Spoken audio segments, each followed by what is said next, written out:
A distinguished Army colonel, fallen serviceman's body, and a denied boarding pass. What unfolded afterwards stunned the nation. The terminal buzzed with activity. Families hauled wheeled luggage. Corporate travelers stayed glued to their devices. Children darted past weary parents. The typical airport mayhem. Colonel David Carter entered, his shined military boots echoing on the polished floor. This wasn't his first time handling such responsibilities, yet Tode felt unique. The burden weighing on him wasn't solely from the decorations adorning his dress uniform. It stemmed from the flag-covered coffin on the runway below. Private First Class Jason Reynolds, 21 years of age, gone far too early. Colonel Carter straightened his cap and drew a steady breath. He carried a responsibility, an obligation that transcended military hierarchy or personal recognition. This mission wasn't personal. It represented a sacred vow made to every fallen warrior who would never return home. Leave no one behind. Approaching the check-in desk, he placed his official documentation and identification before the clerk. The woman initially paid him little attention, her fingers dancing across the keyboard with visible frustration. When she finally looked up, something shifted, a pause that lasted just a moment too long. "Sir, may I review these documents again?" Her tone had tightened. Carter handed the paperwork back, observing her carefully. The uncertain flicker in her eyes, the sideways glance toward her colleague, the subtle change in her stance, as though she'd encountered something beyond her preparation. She pivoted, whispering to another representative. He looked over, his expression impossible to read. The silence stretched uncomfortably until she returned, wearing a strained, artificial smile. "I apologize, sir, but we're experiencing complications with your reservation. We cannot permit you to board at this moment." Carter released a controlled breath. He'd navigated countless challenging scenarios, combat situations, international negotiations, political complexities. But this situation struck him differently. "I'm accompanying the body of a deceased soldier," he stated calmly, indicating the documentation. "All paperwork is properly completed." The agent avoided eye contact. "I realize that, sir, but we have security measures we must follow, and we cannot make exceptions." Carter maintained his composure. "Security measures?" "Yes, sir," she replied, forcing another unconvincing smile. "It's simply our procedure." He remained motionless, unflinching. "Procedure? Which specific procedure?" Behind him, the queue was lengthening. People shuffled restlessly, murmuring among themselves. He sensed their attention on him, yet rather than stepping away, he straightened his posture and held his ground. He wouldn't depart without proper explanation. But the airline personnel weren't yielding either. The atmosphere around the counter grew heavier. Conversations in the waiting line began to fade, as onlookers took notice. Witnessing a uniformed military officer being refused passage wasn't an everyday occurrence. Colonel Carter remained composed, his voice steady. "Ma'am, I require a clear understanding of the exact problem. This represents official military duty, not personal travel. My credentials are legitimate." The agent hesitated once more, her gaze shifting toward other staff members clustered nearby, speaking in hushed tones.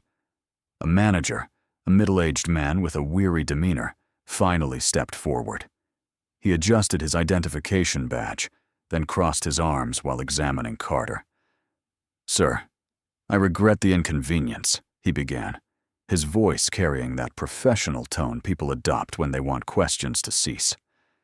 "However, we maintain certain procedures, and regrettably, we cannot override them currently." That phrase again, procedures. Carter inhaled slowly through his nose. He'd encountered this before, just in different circumstances. "I've traveled with military escorts previously," he said, keeping his frustration buried beneath years of training. "I understand the process, and I know no policy prevents my boarding. So let's be direct. What's the actual reason for this denial?" The supervisor cleared his throat and shifted uncomfortably. "It's merely an additional security precaution. Nothing against you personally, sir." Nothing personal. How ironic. Carter clenched his jaw, but didn't allow anger to surface. He'd sat in too many rooms where individuals hid behind vague justifications like this. They were testing his patience, hoping he'd lose his temper and provide them grounds to summon security. He wouldn't grant them that satisfaction. The waiting passengers were watching now.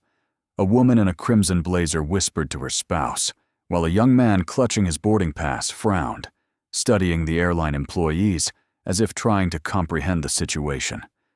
Then a voice pierced the tension. "Sir, are you questioning his military authorization?" Carter turned slightly. A man several positions behind him in line had spoken. He appeared older, perhaps in his 60s, with a weathered face and a USMC cap pulled low over his eyes. A Marine, a veteran. The supervisor looked uncomfortable. "No, sir, this isn't about authorization. We simply must follow standard procedure." The Marine exhaled sharply. "Yeah, I've been through security countless times, and I've never witnessed procedure prevent a serviceman from escorting one of our own home." "So, what's really happening here?" Additional murmurs spread through the line. People began retrieving their phones, recording. The shift in atmosphere was tangible. The staff behind the counter sensed it too. The agent who had initially refused Carter stole a glance at her supervisor, appearing uncertain. The supervisor sighed, rubbing his temple. He looked at Carter again, the weight of the moment settling in. "Let me verify something," he muttered before walking away. The counter agent kept her eyes downcast, suddenly very absorbed in her computer screen. Carter didn't budge. He stood tall, shoulders back, staring straight ahead. He wasn't going anywhere, but neither was this developing story. The murmur in the terminal was no longer mere background noise. It was focused, charged. People in line were no longer simply waiting for their flights. They were observing, recording. The Marine who had spoken earlier wasn't alone in his irritation. A middle-aged woman in a denim jacket, gripping her purse, shook her head and leaned toward her husband. "This isn't right," she muttered. A younger man in a sweatshirt pulled out his phone and began typing rapidly. People were taking notice, and that spelled trouble for the airline. Carter kept his expression neutral, but internally he was cataloging every detail. The supervisor hadn't returned, which indicated one of two possibilities. He was either scrambling for an excuse or waiting for this to blow over. Neither would happen. Then a voice came from behind him. "Excuse me, sir." Carter turned his head slightly. A young woman, no more than 25, stood several feet away, phone in hand, her expression uncertain but resolute. "I don't want to interfere, but I need to confirm my understanding. They're refusing to let you board?" Her voice wasn't loud, but the way she spoke, carefully, deliberately, made nearby people pay closer attention. Carter exhaled, glancing at the agent behind the counter. "That's correct." The young woman blinked as if expecting a different response. She hesitated briefly, then nodded once and turned her phone screen toward him. "I'm broadcasting live right now," she said. "People need to witness this." And just like that, the floodgates burst open. Another man raised his phone. "This is wrong," he declared, shaking his head. "This man is literally accompanying a fallen soldier." A woman further back raised her voice. "Hey, excuse me." She waved toward the counter. "Can someone explain why he's being refused?" Some people shifted uncomfortably, clearly uncertain whether to get involved. But the energy in the room had transformed. What began as quiet murmurs had grown into something larger, something the airline staff could no longer ignore. The agent behind the counter looked like she wanted to disappear. Her hands froze over the keyboard, eyes darting to the camera lenses pointed in her direction. Then the Marine from earlier stepped forward. He was finished being polite. "I've witnessed many things in my time," he said, his voice steady but firm. but I never imagined I'd see the day when an American soldier, particularly one escorting the remains of a fallen comrade, was treated this way. The terminal had gone unnaturally quiet. Even the usual airport announcements over the speakers seemed distant, muffled. The only sound was the recording beeps from phones capturing every moment of what was unfolding. The Marine squared his shoulders. "This is shameful." The agent swallowed hard, her fingers trembling as she clicked at her keyboard again. The supervisor remained absent. Passengers whispered. A baby fussed in its stroller. But the mother, instead of comforting the child, was staring at her phone, reading something with disgust on her face. Then somewhere in the back of the line, a man muttered, "It's already trending." Carter didn't move. He didn't need to. The world was watching now. The tension in the terminal was thick. The supervisor was still missing. The airline staff trapped in awkward silence. Phones were out, recording, tweeting, streaming. And then, like a spark hitting dry kindling, it spread. The young man in the sweatshirt, still glued to his phone, let out a low whistle. Damn, this is everywhere now. Carter didn't react. He knew better than to celebrate prematurely. But from how the agent behind the counter stiffened, he could tell she knew it too. The woman in the denim jacket checked her phone and gasped. "Oh my God," she whispered to her husband. "It's already on Facebook." The older Marine grunted, pulling out his own phone. They don't even realize what kind of storm they just unleashed. Then, as if on cue, the airport's loudspeaker crackled to life. "Attention passengers, due to unforeseen circumstances, Flight 237 to Phoenix will be delayed. We apologize for any inconvenience." A few groans rippled through the crowd, but most people weren't even listening. Their focus was here, on the uniformed soldier being refused passage while performing his duty. Minutes later, a young woman near the windows gasped. "He's on Twitter!" She turned her screen toward the crowd, and people leaned in. A tweet written in bold capital letters. They just denied a black U.S. Army colonel his flight while escorting a fallen soldier's remains. This is how we treat our heroes.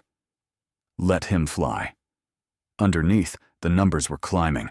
Retweets, comments, likes. It was catching fire. Then another tweet appeared, this one from a veterans advocacy group. "We are aware of the disgraceful incident happening at Airport Name. Our soldiers deserve better. Expect action." The crowd murmured, the realization sinking in.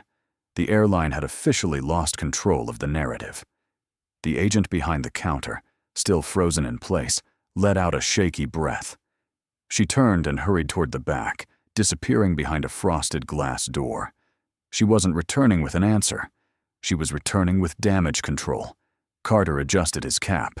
He'd been in situations like this before, not at an airport, not exactly like this, but in places where powerful people suddenly realized they'd chosen the wrong opponent. He wasn't smiling, wasn't gloating, because ultimately, this wasn't about him.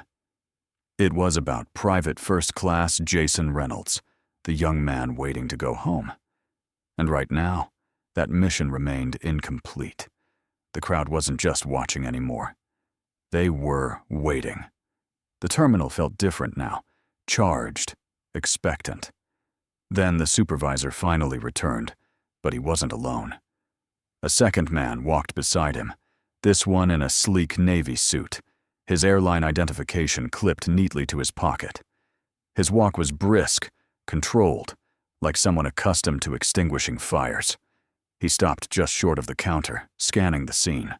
His eyes moved between Carter, the Marine, and the rows of phones still recording. He cleared his throat. "Colonel, I apologize for the miscommunication. There seems to have been an error with our system, but we're working to get you on your flight as quickly as possible." Miscommunication. Carter had been in the military long enough to understand what that word really meant. It meant, we got caught. It meant, fix this before it costs us more. He didn't respond immediately. Instead, he let the moment hang, watching the airline representative shift slightly under the weight of the silence. "I see," Carter finally said, his voice measured. "An error, you said?" "Yes, sir. A regrettable mistake. We assure you it was not intentional." A few people in the crowd scoffed. The Marine shook his head. The airline rep adjusted his tie, clearly uncomfortable. "We'd like to personally escort you to the gate now, Colonel. First-class accommodations, of course." First class, as if that was the point. Carter looked past the man toward the counter, where the agent still stood, looking everywhere but at him. The same agent who had smiled at him stiffly when she denied his flight. The same one who had never bothered to check before saying no. Carter exhaled slowly. "I appreciate the urgency," he said, "but I need to clarify something." The rep nodded quickly. "Of course." Carter's voice remained even. "If no one recorded this, if no one spoke up, would I still be standing here?" A beat of silence. The rep swallowed. "Sir, we—" "You don't need to answer," Carter interrupted. "I already know. Everyone in the terminal knows." Another moment of silence. Then a woman in the crowd murmured, "He's right." The rep tried to smooth over the tension again. "Sir, we sincerely apologize." "We both know this isn't about an apology," Carter said. "It's about accountability." The crowd murmured in agreement. People weren't just angry anymore. They were disappointed. The rep knew he was losing control. He straightened his posture, adopting a more authoritative stance. "Colonel, let's get you on your flight now." But before Carter could respond, a new voice cut in. "Sir." A younger man in an airport security uniform had appeared at the side of the counter. He held out a phone toward the airline rep, his expression tight. "I think you should see this." The rep frowned, taking the phone. He scrolled. His face paled. The Marine crossed his arms. "What? Something wrong?" The rep didn't answer, but Carter already knew. The backlash had officially exploded beyond the airport. A major news outlet had picked up the story. The headline was blunt. "U.S. Army Colonel denied. Flight while escorting fallen soldier. Airline scrambles for answers." Below it, a video clip played. Footage from the terminal. The rep handed the phone back, inhaled sharply, and turned to Carter. "We deeply regret this situation." His voice was thinner now, forced. "We'd like to issue a public statement clarifying." Carter cut him off. "The public already knows the truth." Silence. The rep pressed his lips together. Carter looked at the crowd, at the phone still recording. He turned back to the representative. "I don't need first class. I don't need special treatment. I need respect, and so does the soldier I'm escorting." Another murmur ran through the crowd. The rep gave a stiff nod, as if that was all he could manage. "Understood, sir." The Marine let out a small, approving grunt. Carter adjusted his cap. "Now let's finish this mission." But the consequences for the airline were just beginning. The airline had lost control of the situation. The story was out, spreading faster than they could contain it. The terminal felt more like a press conference now. Phones still recording, passengers still watching. Then something unexpected happened. A man in a dark blue suit with the unmistakable bearing of someone with real authority walked into the scene. He wasn't from the airline. He wasn't airport security. He was military. The room shifted. People moved aside instinctively as the man approached. His identification badge flashed briefly as he stepped up to Carter and extended his hand. "Colonel," he said firmly, "I'm Major Thomas Beckett, Department of the Army. We've been informed of the situation." Carter shook his hand, his grip strong. He didn't need to ask how the Major got here so quickly. The military doesn't mess around when it comes to its own. Beckett turned to the airline rep, his voice crisp. "We are handling this now. Colonel Carter and the remains of Private First Class Reynolds will not be flying commercial." The rep blinked. Sir, we were just about to—" "You were just about to cover your tracks," Beckett interrupted, his tone polite but carrying weight. He glanced at Carter. "Sir, the Pentagon has arranged for a private military flight. Your transport is waiting." A murmur rippled through the crowd. People exchanged glances. The U.S. military had stepped in. Carter exhaled, not out of relief. He didn't need saving. But because this mission was finally back on track, he gave a small nod. "Understood." Major Beckett's gaze flicked toward the airline rep one last time. "This will be addressed." It wasn't a threat. It was a promise. Carter turned back to the Marine, who had been watching the entire exchange with satisfaction. "Appreciate you, brother," Carter said. The Marine tipped his head. "We look out for our own." Carter gave the room one last glance. The people who had spoken up, who had refused to let this slide, who had made sure this story was heard. He adjusted his uniform, squared his shoulders, and walked out. Not toward the gate, but toward something bigger. But for the airline, the fallout was just getting started. The airline thought the situation would fade. A few apologies, a press release, maybe a statement from their CEO. Damage control. But the public wasn't letting this go. News networks picked it up. Veterans organizations released statements condemning the airline's actions. Politicians weighed in, demanding accountability. Then came the financial hit. By the end of the week, the airline's stock had dropped. A trending hashtag calling for a boycott gained traction. Customers flooded their social media with demands for answers.